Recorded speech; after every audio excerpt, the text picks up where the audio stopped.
of the blows rang through the forest. The wood of the tree was very hard. Chop, chop, chop. The man wiped off the sweat that ran down his face and neck. Whack, chop, whack, chop. Soon the man grew tired. He sat down to rest at the foot of the Great Kapok Tree. Before he knew it, the heat and hum of the forest had lulled him to sleep. A boa constrictor lived in the kapok tree. He slithered down its trunk to where the man was sleeping.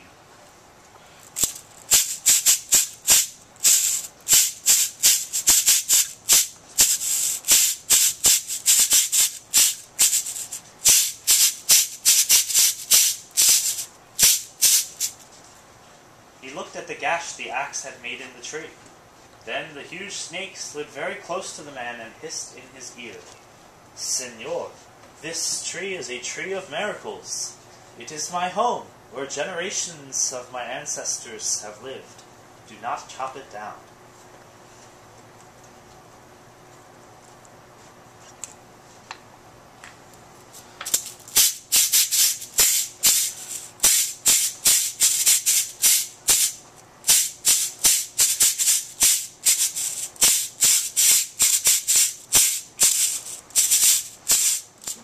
A troop of monkeys scampered down from the canopy.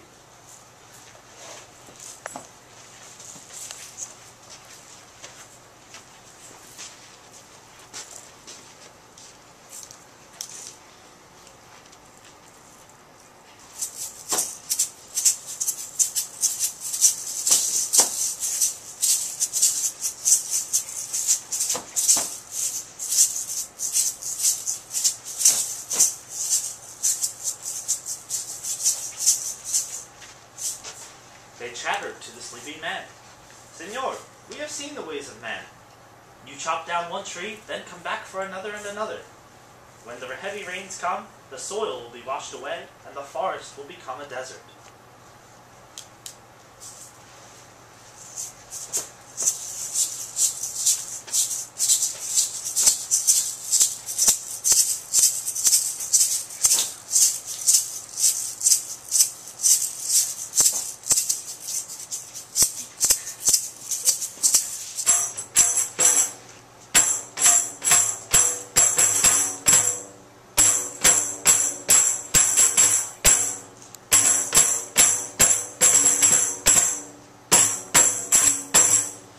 Toucan flew down from the canopy. "Senor, you must not cut down this tree. We have flown over the rainforest and seen what happens once you chop down the trees. Where once there was life and beauty, only black and smoldering ruins remain."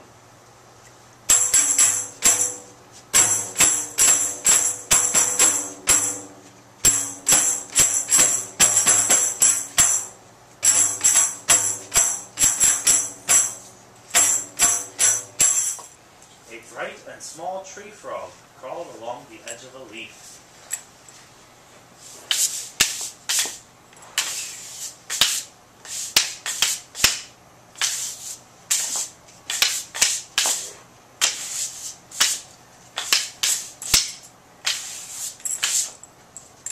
"Senor, a ruined rainforest means ruined lives. Many ruined lives. You will leave many of us homeless if you chop down this great kapok tree."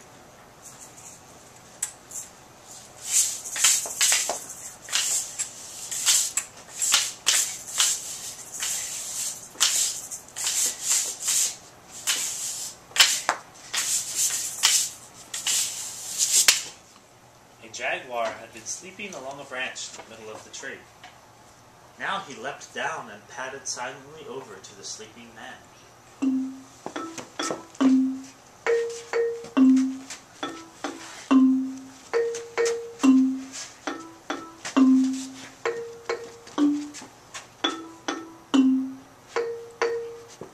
"Senor, the kapok tree is home to many birds and animals. If you cut it down, where will I find my dinner?"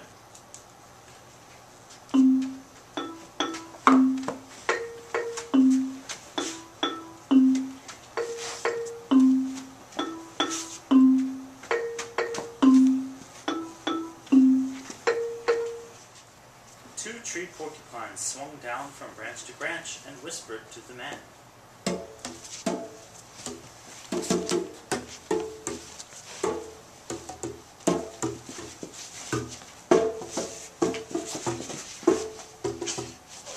Senor, do you know what we animals and humans need in order to live?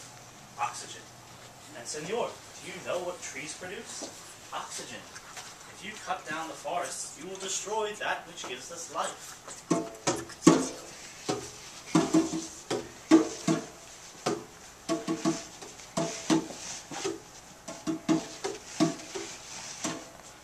3-toed sloth had begun climbing down from the canopy when the men first appeared. Only now did they reach the ground.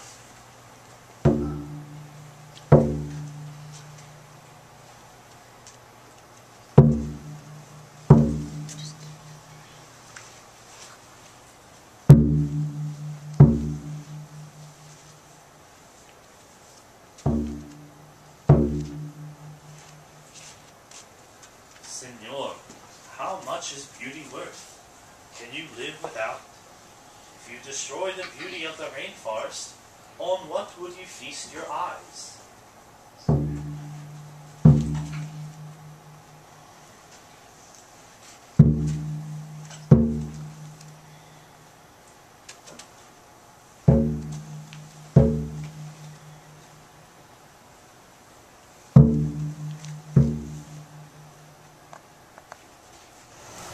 A child from the Yanomamo tribe who lived in the rainforest knelt over the sleeping man.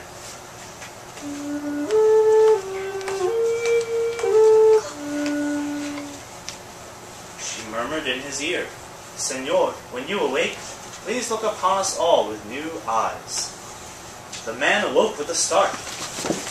Before him stood the rainforest child, and all around him staring were the creatures who depended upon the Great Kapok Tree.